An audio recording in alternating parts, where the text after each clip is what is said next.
Magandang umaga po sa ating lahat, ano po.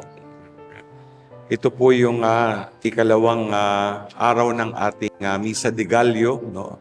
Ako po ay umiikot sa iba't ibang parokya, no, sa ating diocese at ako po ay napakapala dahil kumbaga parang home parish ko po ang Holy Family dahil dito po ako lumaki, dito po ako ah, kumbagay namulatan, no?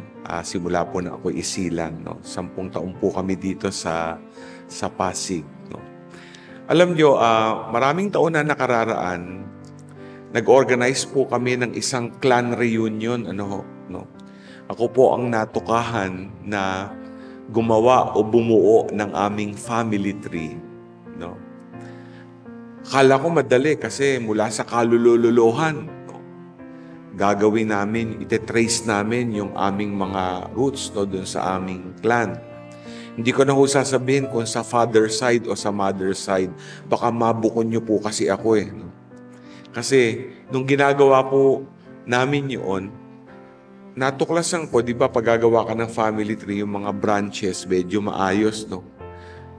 Medyo maayos yung linya. Nagulat ako, hindi ko makonekta yung iba, no? Sabi ko, ba't ganito? No? Parang may broken line. No? Sabi nung mga tinanungan ko, huwag ka na lang maingay. No? Kasi merong mga anak sa labas yan. Huwag ka na maingay. No? Basta, ayusin mo na lang yan. No? Dahil, sabi ko, mula ka, nunununuan ko, pababa. No? Sabi ko, ganun pala.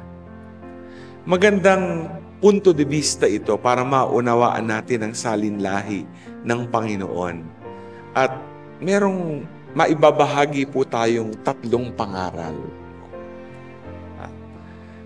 Kasi pag pinag-usapan natin yung salinlahi ng ating Panginoon Jesucristo, ang Mesiyas, ito, no, ang maituturing nating pamilya, no, na pinanggalingan ni Jesus dito sa lupa. Itong pamilyang ito, no, ay maituturing nating meron ding mga katangian na kung i-connecta natin sa ating sitwasyon, sa ating kanya-kanyang pamilya, ay may pagkakahalintulan. Ano po yung una? No? Yung pamilyang pinanggalingan ni Jesus, hindi po perfecto. No? Isipin natin, ako, ito si Jesus, ang Mesiyas. Di dapat matuwid yan, maayos lahat. Pero kung titignan natin, hindi po ganun ang kwento. Kailangan po kayo mag-aral ng Biblia at maging scholar pa siguro para maunawaan niyo yung mga pangalang nasaad kanina nung ipinapahayag ni Father Joseph yung ating ebanghelyo. Pero may mga ilang personalidad doon na maaaring pamilyar kayo, no? Yung iba hindi. Pero magbigay lang ako ng ilan. Halimbawa, si Rahab, no? Nagbebenta po ng katawan yan, no? Si Ruth, hindi naman po yan Hudyo. Yan ay isang Moabiteng babae. Ibig sabihin, ibang lahi, ibang lugar, no? Hindi talaga sa bayan ng Israel. Alam naman natin ang kwento ni David. Tinaguri ang sabi nga ay tanyag na hari para sa bayang Israel. Pero siya naman ay hindi naging maganda ang buhay, no? Naalala niyo, no? Siya ay marami ding mga, no, kumbaga nakarelasyon, no, na ng mga babae. Isa nga doon ay si Bathsheba, di ba? May kwento naman yan no? Tapos syempre si Haring Solomon, ganun din. Pag binasa nyo yung aklat ng mga hari, no? Ayan, makikita nyo rin yan. No? Yung kwentong yan. Bagamat tanyag siya na haring pag humalili pagkatapos ni Haring David, no? Ang kanyang naging buhay ay parang kanyang ama din. Marami ding nakarelasyong mga babae. Kaya isipin natin, bakit kaya ganito, no? No? Siguro yung unang pangaral, titignan natin, ay sinasabi ng Diyos, walang perpektong pamilya. Pamilya natin, hindi perpekto. May mga kakulangan, may mga kasalanan. No? Kayo, mga magulang kayo, hindi kayo perpekto. May mga anak kayo, iba-iba din po ang naging mga buhay. Iba-iba din ang katangian. Di ba alam natin, may mga black sheep din sa family. Kaya, yung unang pangaral ay pagpapakumbaba. Wala po tayong maipagyayabang. At dito pumasok ang Panginoon. No? Pumasok siya sa pamilyang ito, sa angkan na ito, sa linyang ito. No? At bagamat hindi siya makasalanan, parang ang kanyang sinasabi ay ito ang linyang papasukin ko para maganap ang kaligtasan. Yung ikalawang pangaral ay kung hindi perpekto ang pamilya, may mga pagkukulang, may mga problema din, dapat makita natin yung hamon ng paghihilom. No? Naalala ko din, no? Hindi lang ako nag-attend, gumawa din po ako ng workshop. Merong tinatawag na intergenerational healing. No? Kasi minsan yung mga problema daw natin ang galing pa sa kanununuan natin. At ito ay dapat magkaroon ng paghihilom ng mga sugat para kahit papano ay makausad tayo sa ating buhay. May iba nahihirapang makausad sa buhay dahil akala nila ang pinanggalingan nun ay isang problema lang nila. No? Na naganap ngayon, yung pala konektado sa naganap noon at matagal na noon, nakaraan. At kailangan ng paghihilom, no? Para sa ating pamilya. Kaya nga, ito yung sinasabi sa atin ng Diyos. No?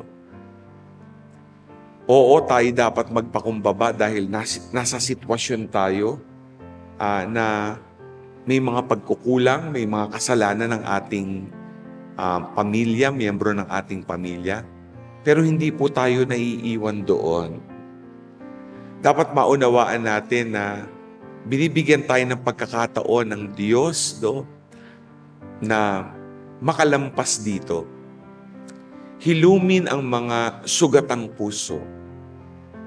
At sa ganitong paraan ay mabuo din ang mga nasisirang relasyon. Mabuo din ang pamilya. Pero meron pa pong ikatlo at ito yung mensahe ng pasasalamat. Bakit?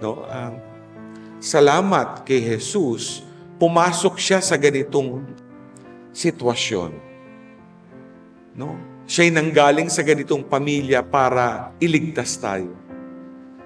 Pero salamat kay Jesus dahil